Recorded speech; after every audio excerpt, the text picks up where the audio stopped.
Welcome to Srivastava classes. तो भाई आज मैं आप लोगों को सेकंड सेमेस्टर की बीए प्रोग्राम की भाई हिस्ट्री पढ़ाने वाला हूं। आप लोगों की बुक का नाम है भाई मीडिएवल सोसाइटी ग्लोबल पर्सपेक्टिव।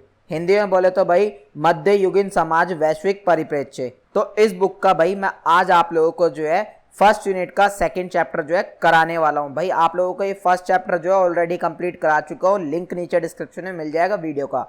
आज ये सेकंड चैप्टर स्टार्ट करेंगे। इसमें भाई आप लोगों को फर्स्ट यूनिट में पूरा यूरोप के बारे में पढ़ाया हुआ है, और जो आप लोगों की सेकंड यूनिट है इसमें भाई आप लोगों को अरब कंट्रीज वगैरह के बारे में पढ़ाया हुआ है, और जो आप लोगों की थर्ड यूनिट है इसमें भाई आप लोगों को चाइना चीन के बारे में पढ़ाया हुआ है। एक चीज और बताना चाहूंगा भाई, यहाँ पे हमने ऑलरेडी सारे सब्जेक्ट्स के ऊपर वीडियोस बना रखी है। सारे सब्जेक्ट्स की प्लेलिस्ट का लिंक जो है नीचे डिस्क्रिप्शन में मिल जाएगा, वहां से आप बाकी सब्जेक्ट्स भी जो है पढ़ सकते हैं। बाकी आप लोगों की स्क्रीन पे भाई मेरा इंस्टाग्राम का यूजर नेम आ रहा होगा, यहाँ पे मेरे को फॉलो अप करके अपना प्यार और सपोर्ट जरूर दिखाइएगा। चैप्टर स्टार्ट करने से पहले भाई मैं आप लोगों को एक चीज और बताना चाहूंगा। हमारा एक टेलीग्राम ग्रुप है जिसमें आप लोगों को ये सारे नोट्स जो है फ्री में अवेलेबल कराए जाएंगे। साथ ही साथ भाई आप लोगों को सारी वीडियोस जो है स्टेप बाय स्टेप वहां पे प्रोवाइड करा दी जाएगी, तो उस ग्रुप को ज्वाइन जरूर कर लीजिएगा। लिंक नीचे डिस्क्रिप्शन में मिल जाएगा। साथ ही साथ इस नोट्स का लिंक भी आप लोगों को नीचे डिस्क्रिप्शन में देखने के लिए मिल जाएगा, वहां से आप फ्री में एक्सेस कर सकते हो इन्हीं नोट्स को। बात करते हैं भाई चैप्टर की, तो यह फर्स्ट यूनिट का हमारा सेकेंड चैप्टर है, जिसमें भाई आप लोगों को मध्यकालीन यूरोप में जो जो बदलाव हुए हैं, जो जो विकास हुआ है, वो सारी चीजें जो है आप लोगों को पढ़ाई गई है। तो मैं सजेस्ट करूंगा आप पहले फर्स्ट चैप्टर जरूर पढ़ लीजिएगा, ताकि आप लोगों को सेकंड चैप्टर पढ़ने में बहुत इजी लगे। तो सबसे पहले भाई ये मध्यकालीन शब्द का मतलब समझते हैं। तो मध्यकालीन शब्द का मतलब ये है कि भाई 600 ईस्वी से 1500 ईस्वी तक का जो टाइम है ना, इसको ही मध्य युग या मध्यकालीन बोला जाता है। तो इस टाइम के बीच में यूरोप में जो जो बदलाव हुए, जो जो विकास हुआ है, वो सारा स्टेप बाय स्टेप पढ़ते हैं हम। तो आप लोगों को ये तो पता ही है भाई, मध्यकालीन जो यूरोप था हमारा, उसमें भाई ईसाई धर्म जो है वो सबसे ज्यादा फेमस था, सबसे ज्यादा इंपॉर्टेंट धर्म था। और 9वीं शताब्दी तक भाई ईसाई धर्म ने अपनी मजबूत जो है पकड़ बना ली थी पूरे यूरोप में। और सिर्फ इतना ही नहीं भाई, साथ ही साथ जो ईसाई परंपराएं थी ना, जो भी सारी थी परंपराएं इनकी, वो भी बहुत ज्यादा जो है इंपॉर्टेंट हो गई थी, बहुत ज्यादा फेमस होने लगी थी। अब इसी वजह से भाई यूरोप को ईसाई जगत के नाम से जो है जाना जाने लगा। यानी कि अब लोग जो है यूरोप को यूरोप नहीं बोलते थे, बल्कि उसकी जगह क्या बोलते थे, ईसाई जगत बोलते थे यूरोप को। तो इतना ज्यादा फेमस हो गया था 9वीं शताब्दी तक ईसाई धर्म। इसके साथ साथ भाई जो इस्लाम धर्म धीरे धीरे करके आया था यूरोप में, और जो यूरोप वाले लोग जो है वो लंबी दूरी के व्यापार कर रहे थे, यानी कि दूसरे देशों के साथ जो व्यापार कर रहे थे। तो इन सब चीजों से भी जो है सांस्कृतिक बहुत ज्यादा बदलाव हुए, सांस्कृतिक विकास जो है बहुत ज्यादा हुआ था। अब वो कैसे हुआ था वो सब चीजें हम आगे पढ़ेंगे, ये जस्ट इंट्रोडक्शन है। साथ ही साथ भाई यूरोप के लोगों ने क्या है, दूसरे देशों में यात्राएं करना स्टार्ट कर दी थी। तो इस चीज से क्या हुआ, हमें दूसरे देशों के बारे में भी जो है इंफॉर्मेशन थोड़ी बहुत मिली थी। जैसे आपने वास्को डी गामा का नाम सुना होगा, तो वो भी एक यात्री थे। साथ ही साथ भाई ये मध्यकालीन जो यूरोप था हमारा, इस टाइम में यूरोप के अंदर बहुत ज्यादा साहित्यिक विकास भी हुआ, बहुत ज्यादा बौद्धिक विकास भी हुआ, कला में भी विकास हुआ, वास्तुकला में भी विकास हुआ, और टेक्नोलॉजी वगैरह में भी जो है बहुत ज्यादा विकास हुआ था इस टाइम के बीच में। अब वो विकास क्या था सारा आगे डीप में पढ़ेंगे, टेंशन लेने की जरूरत नहीं है। और इसके साथ साथ भाई आप लोगों ने प्लेटो और अरस्तु का नाम सुना होगा, जो बहुत बड़े विद्वान माने जाते हैं पॉलिटिकल साइंस में। इसलिए भाई जो 12वीं शताब्दी है ना, इसे भाई पुनर्जागरण का काल जो है कहा जाता है। क्यों? क्योंकि भाई जो प्लेटो, अरस्तु और भी जो अन्य विद्वान थे, लेखक थे, उन्होंने भाई यूरोप में जो जो कमियां थी उनको सुधारा था 12वीं शताब्दी में। तो इस वजह से 12वीं शताब्दी को क्या कहा जाता है, पुनर्जागरण का काल कहा जाता है। ये सारी चीजें भाई ज्यादा याद रखने वाली नहीं है, अगर आप याद रख सकते हो तो ठीक है, अदरवाइज कोई दिक्कत नहीं है। यहाँ से आप लोगों को कोई क्वेश्चन नहीं बनता। अब जो मेन इंपॉर्टेंट क्वेश्चन बनता है वो आप लोगों को कुछ इस टाइप से बनेगा।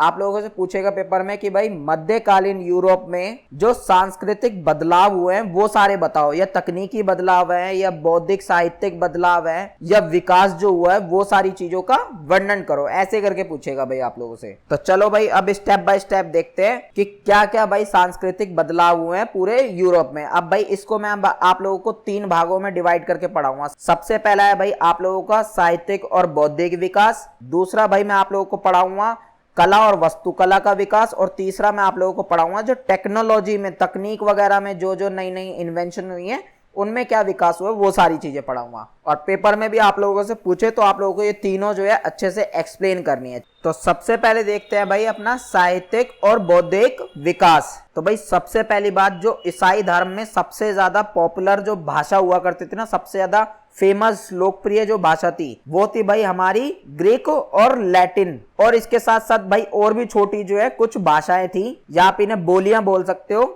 जिन्होंने भाई जो ईसाई धर्म के साहित्य थे ना, उनको बाहर देशों में भी फैलाने में बहुत ज्यादा मदद करी। अब वो कैसे, क्योंकि भाई वो जो छोटी मोटी भाषाएं बोलने वाले या बोलियां बोलने वाले जो लोग थे ना, उन्होंने क्या करा, ईसाई धर्म के साहित्य को अपनी भाषा और अपनी बोलियों में भी जो है लिखना स्टार्ट कर दिया, जिससे ईसाई धर्म की जो है साहित्य में फैलाव हुआ। इसके साथ साथ भाई जो हमारा कैरोलिंगियन और शारमेलियन शासक थे, इन्होंने भाई शास्त्रीय कविता और शिक्षा को बहुत ज्यादा संरक्षण दिया। ईसाई धर्म में जो भी कविताएं हुआ करती थी, जो भी शिक्षाएं हुआ करती थी, उनको सुरक्षा दी इन शासकों ने। अब वो क्यों, क्योंकि भाई ये जो शिक्षाएं थी ना, शास्त्रीय शिक्षाएं ईसाई धर्म में, ये भाई ईसाई धर्म के ज्ञान का आधार मानी जाती थी और मोक्ष प्राप्त करने के लिए भी बहुत ज्यादा इंपॉर्टेंट थी। और भाई जो मध्यकालीन यूरोप था, उसमें जो शिक्षा हुआ करती थी ना, पहले सिर्फ मठों में दी जाती थी, यानी कि जहां पे भिक्षु लोग रहते हैं सिर्फ वहां पे ही शिक्षा दी जाती थी, या उनसे जुड़े कुछ छोटे मोटे स्कूल थे उनमें दी जाती थी। लेकिन 12वीं शताब्दी तक आते आते भाई फ्रांस में, इटली में और इंग्लैंड में जो है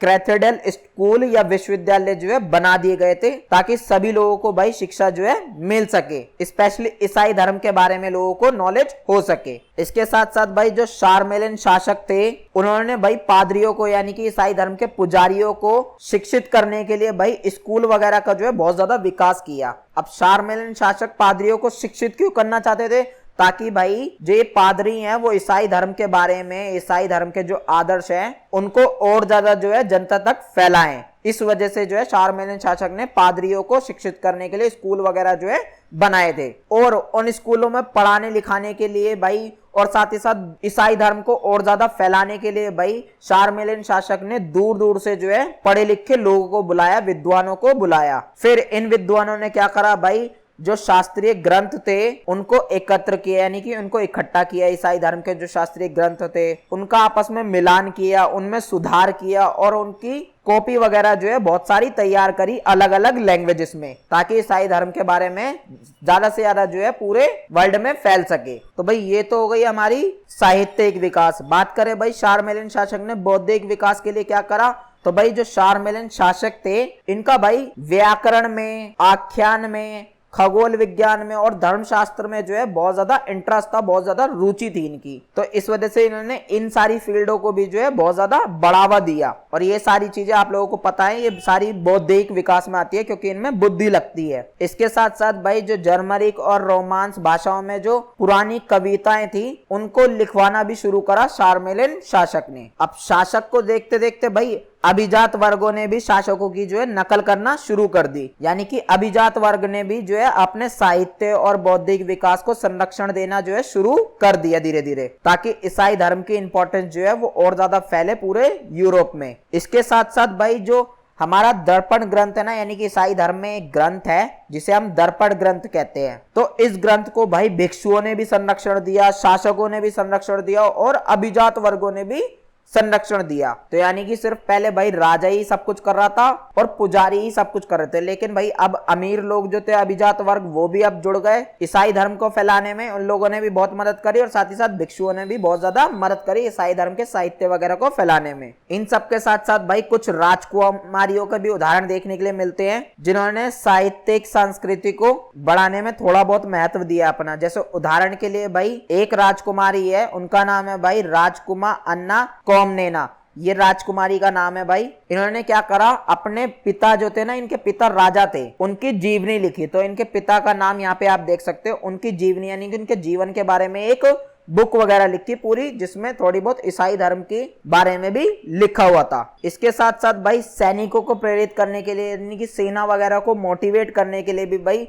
लैटिन भाषा में या जो छोटी मोटी देशी भाषाएं थी उन सारी भाषाओं में भी भाई धर्म युद्ध वगैरह जो है उनसे रिलेटेड गीत जो सॉन्ग वगैरह होते हैं उन सबको भी लिखा गया, उनकी रचना की गई। अब भाई राजाओं वगैरह का संरक्षण प्राप्त करने के लिए जो लेखक थे ना और जो कवि वगैरह थे उन सब में भाई आपस में प्रतिस्पर्धा भी होने लग गई थी। प्रतिस्पर्धा यानी कि कंपटीशन वगैरह भी होने लग गया था। इसके साथ साथ भाई जो महिलाएं होती थी या शूरवीर जो कुलीन हुआ करते थे यानी कि नाइट्स आपने पढ़ा है पिछले चैप्टर में, ये योद्धा वगैरह जो हुआ करते थे उनमें कवि और लेखक बहुत ही ज्यादा कम थे, उनके उदाहरण बहुत ही ज्यादा कम मिलते हैं। तो आई होप आप लोगों को समझ में आ गया होगा साहित्यिक और बौद्धिक विकास के बारे में कि कैसे कैसे जो है साहित्यिक और बौद्धिक विकास हुआ है। आपको ये सारी जो है इन्फॉर्मेशन लिखनी पड़ेगी पेपर में, थोड़ा याद करने वाला है, टिपिकल टॉपिक है तो थोड़ा याद रख लीजिएगा। बाकी नोट्स जो है मैंने लिंक नीचे डिस्क्रिप्शन में दे दिया है, वहां से आप एक्सेस कर सकते हैं।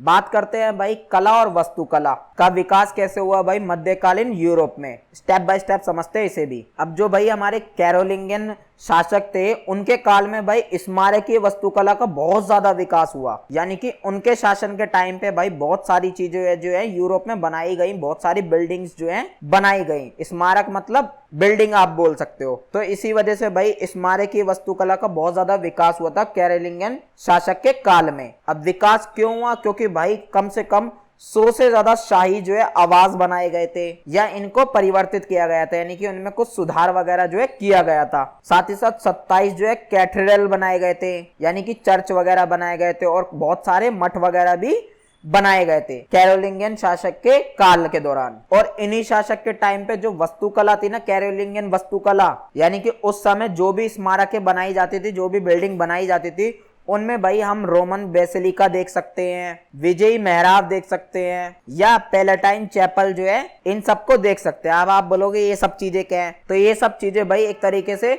स्मारक को अच्छा बनाने की कला है। जैसे कि भाई रोमन बेसिलिका का मतलब है कुछ इस टाइप से महल बनाना, विजय वैराब का मतलब है भाई कि गुंबद नुमा कुछ बिल्डिंग्स वगैरह बनाना और उसके आगे इस टाइप का दरवाजा टाइप जो है बनाना। और पैलेटाइन चैपल का मतलब है भाई बिल्डिंग्स के अंदर कुछ इस टाइप की जो है चित्रकारी करना, चित्र वगैरह बनाना। तो कैरोलिंगियन के शासनकाल में जो भी स्मारक बनाई गई थी उनमें ये सारी चीजें जो है बहुत ज्यादा देखने को मिलती हैं। तो थोड़ा याद रखिएगा, मैंने चित्र आप लोगों को इस वजह से ही दिखाए हैं। आगे पढ़ते हैं भाई। जो कैरोलिंगियन के टाइम पर चर्च वगैरह बनाए गए थे ना, उसमें भाई चर्च में क्या था, अर्ध गोलाकार आकृति थी, यानी कि इस टाइप से गुंबद वगैरह जो है बनाए गए थे। और उस गुंबद में क्या था भाई, संगमरमर और प्लास्टर से जो है सजाया जाता था चर्च वगैरह को, गुंबद वगैरह को। इसके साथ साथ जो कैरोलिंगियन शासक था उसने भाई चर्च वगैरह में जब जब अनुष्ठान होते थे, पूजा पाठ वगैरह होते थे, तो उस टाइम पे भाई संगीत वगैरह का जो है बढ़ावा दिया कैरोलिंगियन शासक ने, यानी कि उसने संगीत वगैरह को जो है चर्च में स्टार्ट किया था, ये कह सकते हैं हम। इसके साथ साथ जो पूर्वी यूरोप था, यानी कि इस साइड का जो यूरोप होगा, मान लो ये रहा यूरोप आप लोगों का, ठीक है, जो इस साइड का यूरोप था उसमें भाई हमें जो देखने के लिए मिला वो बहुत बड़ी संख्या में छोटे छोटे आकार के चर्च देखने के लिए मिले जब इतिहासकारों ने वहां पे खोज की। और इन चर्च में भाई फ्रेस्को पेंटिंग और मोजाइक डिजाइन से जो है पूरे चर्च को सजाया गया था। अब ये फ्रेस्को पेंटिंग क्या होती है भाई, फ्रेस्को पेंटिंग का चित्र आप देख सकते हो यहाँ पे, इस टाइप के कुछ चित्र वगैरह बनाना, तो इसे कहते हैं फ्रेस्को पेंटिंग। तो ये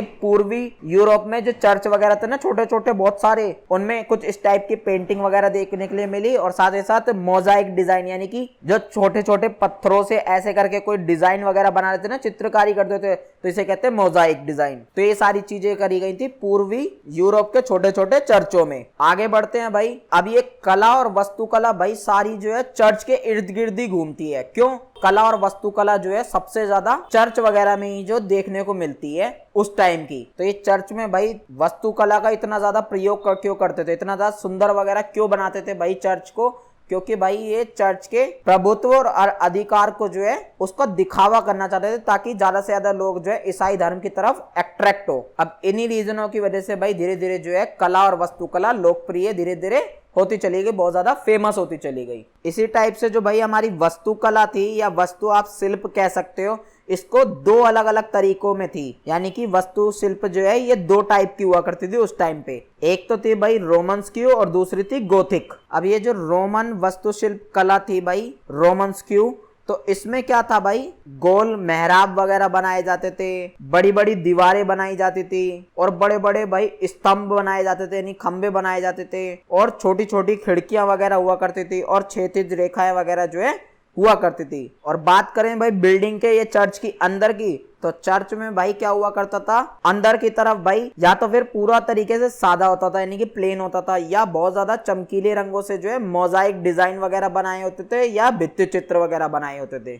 और इसके साथ साथ मान लो ये रहा चर्च है, तो इसके बाहर क्या करते थे, ये सजावटी मूर्ति वगैरह जो है वो लगा दिया करते थे, और अंदर भी सजावटी मूर्तियां वगैरह लगा दिया करते थे। मैं आप लोगों को चित्र में दिखाता हूं एक तरीके से, आप लोगों को तब समझ में आएगा। देखो भाई ये है रोमन्स क्यू शैली, तो आप अंदर की तरफ देखो ये ऐसे हुआ करते थे और बाहर की तरफ कुछ इस टाइप से हुआ करते थे। तो इस टाइप से जो है भाई चर्च वगैरह इमारत वगैरह जो है बनाई जाती थी मध्यकालीन यूरोप में। और दूसरी जो शैली थी भाई वो थी गोथिक शैली। इसका जो उदय हुआ था भाई ये 12वीं शताब्दी के मध्य में हुआ था, इसका उदय फ्रांस में। इस शैली के अकॉर्डिंग भाई कैसे बनाई जाती थी बिल्डिंग्स वगैरह या चर्च वगैरह, जिसमें भाई क्या होता था, नुकीले मेहराब होते थे, रिब्ड वॉल्टिंग होती थी, फ्लाइंग बट्रेस होती थी, और साथ ही साथ भाई इसमें जो है ऊंची और हल्की इमारतें बनाई जाती थी बहुत ज्यादा। अभी भाई आप लोगों को ये नुकीले मेहराब समझ में नहीं आएंगे। नुकीले भाई मेहराब का मतलब यहाँ पे दे रखे हैं मैंने चित्र वगैरह, कुछ इस टाइप से बिल्डिंग जो है बनाई जाती थी गोथिक शैली में।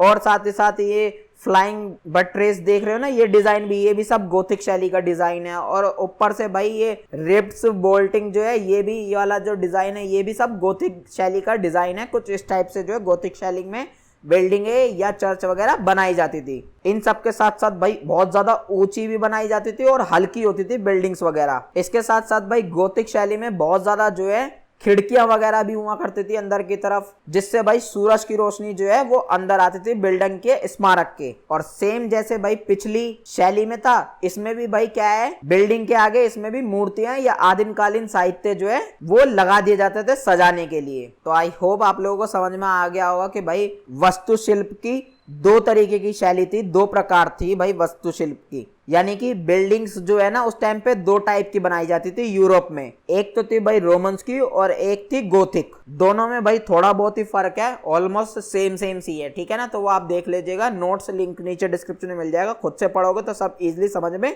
आ जाएगा। इसके साथ साथ भाई जो ये गोथिक संरचनाएं थी ना, यानी कि गोथिक शैली में जो बिल्डिंग्स वगैरह बनाई गई थी, ज्यादातर जो है भाई शहरों में थी ये। अब बढ़ते हैं भाई अपने तकनीकी नवाचार की ओर, यानी कि टेक्नोलॉजी में भाई क्या क्या विकास हुआ है मध्यकालीन यूरोप में, वो सब पढ़ेंगे अब। तो भाई अगर हम 7वीं से और 14वीं शताब्दी के बीच में देखें, यानी कि मध्यकालीन यूरोप में देखें, तो बहुत सारी नई नई जो है तकनीकी खोज हुई है, नई नई नवाचार हुए हैं, जिनमें से भाई कुछ तकनीक जो है वो तो यूरोप में ही विकसित हुई है, यानी कि कुछ टेक्नोलॉजी तो यूरोप के अंदर ही विकसित हुई है, और कुछ जो है आई हैं बाहर के देशों से। जैसे कृषि में बात करें भाई, तो क्या क्या टेक्नोलॉजी भाई कृषि से रिलेटेड विकसित हुई है। आज के टाइम पे आप देखते होंगे कि भाई एक हल है, मान लो ये हल है, और इसे भाई 2 घोड़े या 2 बैल या 2 जानवर जो है खींच रहे हैं एक साथ। तो ये वाली टेक्नोलॉजी कहां से आई भाई, ये मध्यकालीन यूरोप में ही विकसित हुई थी सबसे पहले, क्योंकि भाई मध्यकालीन यूरोप में जो उत्तरी यूरोप था वहां पे गीली मिट्टी की जो जुताई होती थी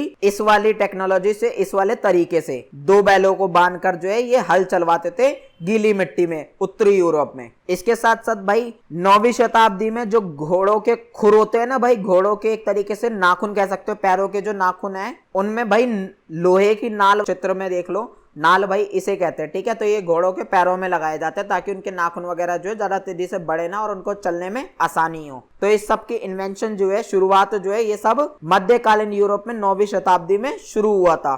इसके साथ साथ भाई 1050 ईस्वी के आसपास टेडेम हार्नेस जो है, टेडेम हार्नेस का मतलब भाई जो घोड़े होते हैं, घोड़े को कंट्रोल करने के लिए भाई उस पे वो बेल्ट वगैरह सी बांधता है ना, रस्सी टाइप की, ताकि उसे कंट्रोल कर सके, तो उसे भाई टेडेम हार्नेस कहते हैं। तो ये सब चीजें भी जो है मध्यकालीन यूरोप में ही विकसित हुई थी 1050 ईस्वी के आसपास। अब ये टेडेम हार्नेस से और घोड़ों के खुरों में नाल वगैरह लगने से भाई क्या हुआ, घोड़ों को जो है बहुत ज्यादा मदद मिली, और अब जो है घोड़े भारी से भारी वस्तु जो है खींचने में सफल हो पाए भाई। इसके साथ साथ भाई जब मध्यकालीन यूरोप में लोहे का विकास होने लगा, यानी कि लोहा वगैरह जो है उसका उपयोग होने लगा, तो भाई लोहे के फावड़े वगैरह बनाने जाने लगे। फावड़ा आप देख सकते हो, इसे कहते हैं, ठीक है। अगर आप लोगों को नहीं पता तो लोहे के फावड़े बनाए जाने लगे। पहले ये जो है लकड़ी के बनाए जाते थे, लेकिन मध्यकालीन यूरोप में लोहे की फावड़े की जो है इन्वेंशन हुई। इसके साथ साथ भाई लोहे की दराती भी जो है वो भी मध्यकालीन यूरोप में आई है। दराती मतलब आप ये देख सकते हो, ये क्या होते हैं, कटाई वगैरह करने के काम आती है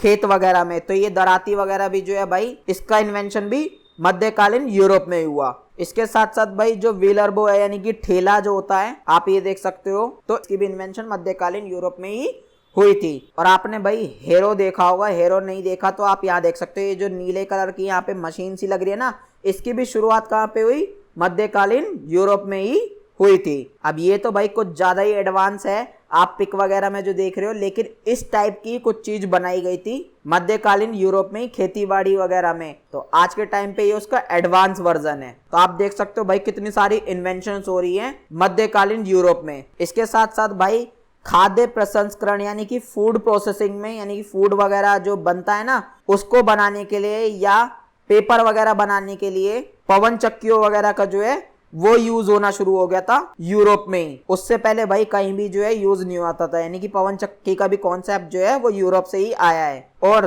13वीं शताब्दी की बात करें तो 13वीं शताब्दी में भाई जो पैडल चरखा था वो बहुत ज्यादा लोकप्रिय हो गया। जो आपने गांधी जी वाला चरखा देखा है ना, ये कहां से आया, ये भी 13वीं शताब्दी में भाई यूरोप में ही विकसित हुआ। इसके साथ साथ भाई 14वीं शताब्दी का तक आते आते भाई जो ढलवा लोहा था, यानी कि लोहे की एक किस्म है, ये वैरायटी है, इसका उत्पादन जो है वो बहुत ज्यादा होने लगा था यूरोप के अंदर। क्यों? क्योंकि भाई ये ढलवा लोहे से फिर क्या होता था, युद्ध के सामान बनाए जाते थे या कृषि के जो है सामान बनाए जाते थे। इसके साथ साथ भाई जो आप यांत्रिक घड़ियां देखते हो वो भी भाई 13वीं शताब्दी में यूरोप में ही विकसित हुई हैं और 14वीं शताब्दी में आके बहुत ज्यादा फेमस भी हो गई थी पूरे यूरोप में घड़ियां वगैरह। और इन्वेंशंस की बात करें तो भाई 8वीं शताब्दी में जब कैरोलिंगियन राजा थे, राजा का नाम ये था भाई, और ये कैरोलिंगियन वंश के ही थे, तो इन्होंने भाई क्या करा, घोड़े के ऊपर बैठने वाले के रकाब होती है ना, उसका शुरुआत करी भाई 8वीं शताब्दी में। अब ये घोड़े की रकाब क्या है भाई,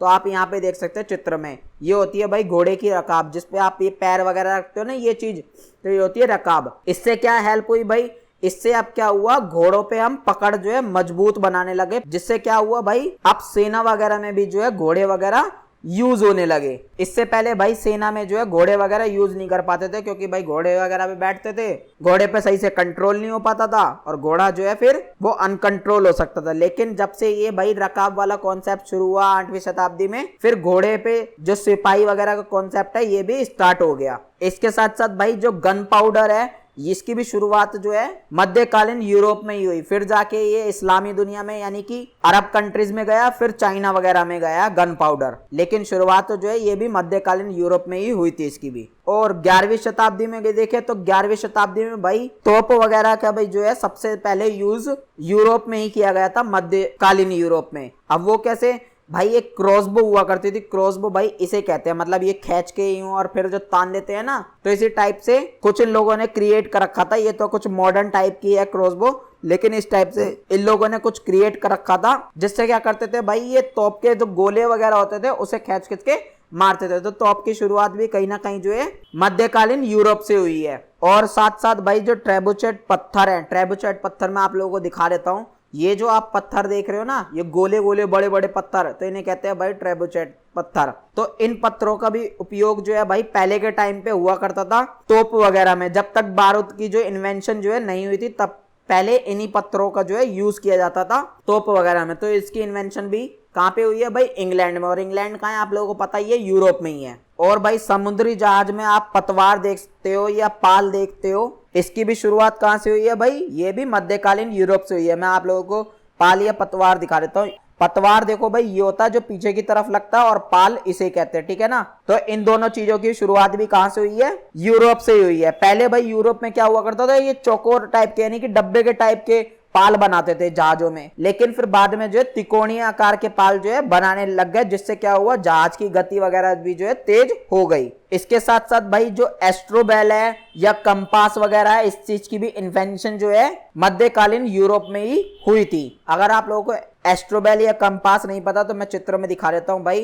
कंपास आप लोग जानते हो, ये दिशा वगैरह बताने के काम आता है, और एस्ट्रोबेल जो है ये भाई आप लोगों के तारों वगैरह की नॉलेज लेने के लिए जो है काम आता है एस्ट्रोबेल। तो देख सकते हो भाई आप मध्यकालीन यूरोप में कितनी सारी इन्वेंशंस हुई है। तो ये सारी इन्वेंशंस भी जो है आप लोगों को याद रखनी है। तो भाई ये टॉपिक जो है आप लोगों का कंप्लीट हो चुका है। मैं मानता हूं भाई बहुत ज्यादा टिपिकल टॉपिक था ये, बहुत ज्यादा अटपटा है, आप लोगों को बहुत सारी चीजें जो है इसमें याद रखनी होगी। मैं यही सजेस्ट करूंगा भाई आप इस चैप्टर को 2 से 3 बार पढ़ लीजिएगा, सारी चीजें जो है आप लोगों को याद रह जाएंगी। फिर नोट्स मैंने लिंक नीचे डिस्क्रिप्शन में दे दिया है, तो वहां से भी आप जो है पढ़ सकते हैं, अदरवाइज वीडियो को भी जो है दोबारा आप देख सकते हैं। यहाँ पे भाई आगे आप लोगों के कुछ और टॉपिक्स भी दिए गए हैं इनके अलावा, जैसे कि भाई आप लोगों का इस चर्च के बारे में दे रखा है, ईसाई धर्म वगैरह के बारे में दे रखा है, और भाई आप लोगों को पॉप के अधिकार के बारे में दे रखा है। तो ये सारी चीजें मैंने अच्छे से डीप में ऑलरेडी आप लोगों को फर्स्ट चैप्टर में पढ़ा दी थी, तो उनसे रिलेटेड चीजें ही हैं सारी। तो आप लोगों को ये सारी चीजें पढ़ने की जरूरत नहीं है, पेपर में यहाँ से क्वेश्चन जो है नहीं आता। बाकी मैंने आप लोगों की नॉलेज के लिए लिख रखे हैं सारे टॉपिक्स भी, अगर आप पढ़ना चाहते हो तो भाई लिंक नीचे डिस्क्रिप्शन में मिल जाएगा नोट्स का, आप खुद से पढ़ सकते हो, इजी लैंग्वेज में आप लोगों को देखने के लिए मिल जाएगा। तो बस भाई चैप्टर आप लोगों का यहाँ पे फिनिश होता है। चैनल को सब्सक्राइब जरूर करना, वीडियो को लाइक जरूर करना, मेरे को मोटिवेट करने के लिए एक प्यारा सा कमेंट और छोड़ के जाना, और टेलीग्राम पे सपोर्ट दिखाना मत भूलिएगा। मिलते हैं नेक्स्ट वीडियो में। जय हिंद, जय भारत।